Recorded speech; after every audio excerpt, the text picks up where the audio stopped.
Concrete భవనాల మధ్య నివాసం, రోడ్ల మీద విపరీతమైన ట్రాఫిక్, పొగ, కాలుష్యం మన రోజువారీ జీవితం ఎంతో బిజీగా ఉంటుంది. న్యాచురల్ ప్రకృతి మన నుంచి దూరం అయిపోయిన భావన అప్పుడప్పుడు అనిపిస్తూ ఉంటుంది కదా. ఇప్పుడు ఆ దూరాన్ని తగ్గించే ఒక అద్భుతమైన మార్గం ఉంది. అదే అర్బన్ గార్డెనింగ్. మన ఇళ్లలోని కిటికీల్లో, బాల్కనీల్లో, ఇంటి ముందు, డాబా మీద, పెరట్లో, సందులో, ఏ చిన్న ప్రదేశాల్లో అయినా కూడా మనం మన కోసం తాజా ఆహారాన్ని పండించుకోవచ్చు, పచ్చదనాన్ని సృష్టించుకోవచ్చు. ఇంట్లో ఉన్న వాడేసిన బాటిల్స్, ప్లాస్టిక్ బాక్సులు, ఖాళీ పెయింట్ డబ్బాలు, పాత బకెట్లు, కంతలు పడ్డ మగ్గులు, ఇలా పాతవి ఏవైనా మీ కుండీలుగా మారిపోతాయి.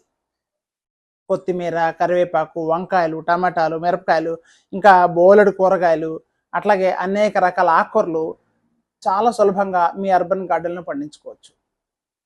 అట్లాగే బంతి, చామంతి, సన్నజాజి, మల్లె, గులాబీ ఇట్లా ఏమైనా పెంచుకోవచ్చు. ఇదంత ఈజీనో మీకు మొదలెట్టాకే తెలుస్తుంది.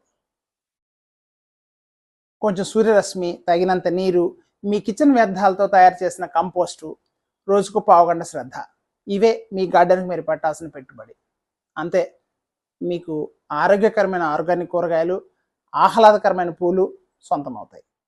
ఒక చిన్న టెర్రస్ గార్డెన్ మీ ఇంట్లో ఉష్ణోగ్రతను తగ్గిస్తుంది, ఆక్సిజన్ను పెంచుతుంది, మానసిక ప్రశాంతతనిస్తుంది.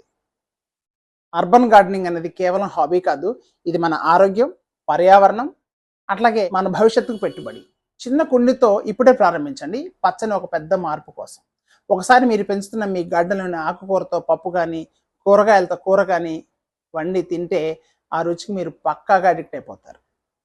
ఇవాళ రోజున ఆకాశాన్ని అంటుతున్న కూరగాయల ధరలు మధ్యతరగతి మానవుడిని నడ్డివిరుస్తున్నాయి. ఈ అర్బన్ గార్డెన్ నిస్సందేహంగా మీకు చాలా సహాయపడుతుంది. అందుకే మన వాళ్ళు అన్నారు, వృక్షో రక్షతి రక్షితః.